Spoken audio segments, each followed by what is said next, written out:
बेळगाव जिल्ह्यामध्ये चिकोडी तालुका आहे आणि या चिकोडी तालुक्यामध्ये हुन्नर गाव आहे। या हुन्नर गावामध्ये बाळाबाई रानगे नावाची एक महिला राहते। आता योगा अगदी ओघानं आलं म्हणून सांगते। या बाळाबाई रानगेचा स्वभाव एवढा भांडखोर म्हणजे फार भांडकुदळी। तिच्या सावलीनं पुरुषही जात नव्हता, एवढी भांडखोर। तिला बोलायचं लांबच राहिलं, पण एखादी स्त्री तिच्या नजरेत सुद्धा पडत नव्हती, इतका बाईचा स्वभाव भांडखोर। परंतु एके दिवशी काय झालं, आप्पाच्या वाडीला जे हलसिद्धनाथांचं मंदिर आहे ना, त्या हलसिद्धनाथांच्या मंदिरासमोर सभा मंडपाचं काम करायचं होतं। आणि सभा मंडपाचं काम करायचं चालू असताना माझ्या मामानं सांगितलं की म्हणले प्रत्येक गावामधून पट्टी मागून आणायची। पूर्वी आपण आता जी वर्गणी म्हणतो ना, त्याला पूर्वी पट्टी म्हणायचे। म्हणले प्रत्येक गावामधून प्रत्येक घरामधून पट्टी ही आलीच पाहिजे। आणि माझ्या मामानं आपल्या सेवेकरांना प्रत्येकाला पाठवून दिलं, म्हणले जा तुम्ही पट्टी घेऊन या।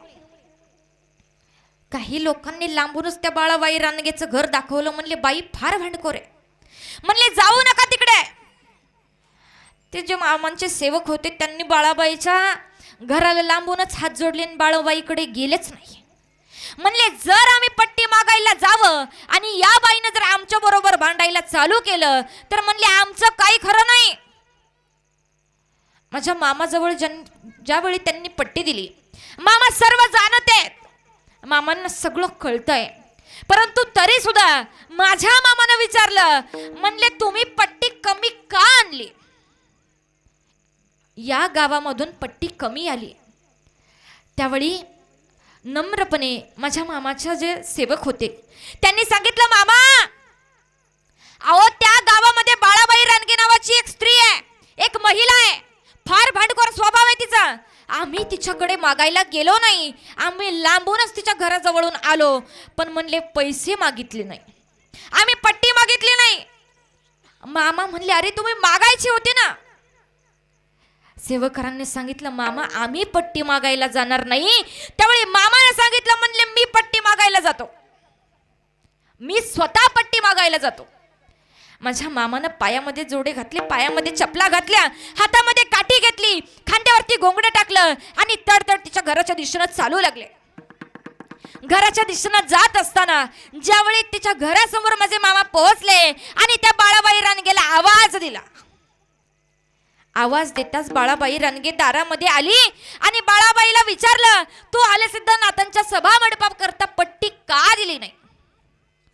त्यावेळी बाळाबाईने सांगितलं, मामा जर माझ्याकडे कोणी पट्टी मागायला आलंच नाही तर मी पट्टी देऊ कशी? मामांनी सांगितलं, जा तुझ्या घरामध्ये काय असेल ना ते घेऊन ये। परंतु खरं जर वास्तव पाहायला गेलं ना, या बाळाबाई रानगेची परिस्थिती फार गरिबीची होती। सकाळी काम करायचं, दिवसभर काम करायचं, तेव्हा रात्री चूल पेटायची, अत्यंत गरिबी परिस्थिती। परंतु त्या बाळाबाईचं मन मात्र निर्मळ होतं। अगदी मडक्यांची उतरंड लावली होती, एकावर एक असे मडके रचून ठेवले होते। त्यातल्या सगळ्यात खालच्या मडक्यामध्ये 3 चांदीची नाणी या बाळाबाईनं ठेवली होती। आणि या बाळाबाईनं मनामध्ये कुठलीही शंका न आणता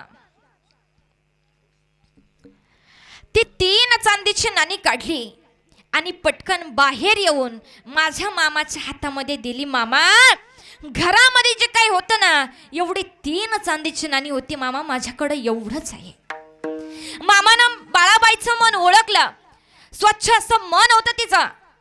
त्यावेळी माझ्या मामानं सांगितलं, तुझी परीक्षा घ्यायला आलो होतो बघ, तुझ्या घरामध्ये साडेसाती आहे, तुझ्या घरामध्ये पैसा टिकत नाही।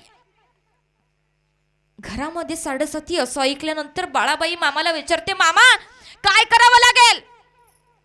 त्यावेळी माझा मामा त्या बाळाबाईला सांगतोय, तू स्वच्छ मनानं, तुझ्या स्वच्छ भावनेनं तुझ्याकडे असणारी 3 चांदीची नाणी जशी मला देऊन टाकली ना, ते काढण्याचं काम मी करतो बघ। स्वतःच्या पायामधली चप्पल काढली, तिच्या उमऱ्यावरती उभे राहिले आणि 3 वेळा आपली चप्पल त्या तिच्या उमऱ्यावरती मारली आणि 7:30ला सांगितलं, जा बघ इथून चालती हो. जसं माझ्या मामानं सांगितलं तशी 7:30 बाळाबाईच्या घरची निघून गेली आणि मामानं शब्द दिला, आजपासून तुझ्या घरामध्ये पट्टी यायला चालू होईल. आणि आज वास्तविक पाहायला गेलं ना तर तिचं घर आजही तिच्या घरामध्ये भरभराट आहे. हा उपकार माझ्या मामाचा आहे. फक्त तुमचं मन स्वच्छ असायला हवं, तुमचं मन निर्मळ असायला हवं. तुम्ही ज्यावेळी निर्मळ मनानं माझ्या मामा करता काही द्याल ना, त्याच्या कितीतरी पटीनं माझा मामा तुमच्या करता देणार आहे. बाळू मामाच्या नावानं, बाळू मामाच्या नावानं सांग भलं. आज माझ्या मामाची मेंढी माऊली तुमच्या गावामध्ये येऊन 6 दिवस झालेले आहेत. प्रत्येक शेतकऱ्याला, माझ्या प्रत्येक शेतकरी माईबापाला हे वाटावं की माझ्या मामाची बकरी आमच्या प्रत्येकाच्या शेतामधून गेलीच पाहिजे. प्रत्येकाच्या शेताला माझ्या मेंढी माऊलीचं पाय लागलंच पाहिजे. यदा कदाचित जर माझे मामा एखाद्या मेंढी माऊलीच्या रूपामध्ये आले आणि जर यदा कदाचित माझे मामा तुमच्या एखाद्याच्या शेतामधून गेले तर तुमचं नाही हो दादा, तुमच्या अख्ख्या कुळाचा उद्धार माझे मामा करून जातील. म्हणून प्रत्येकाला हे वाटावं. प्रत्येक माझ्या माता माऊलीला सुद्धा एक विनंती आहे.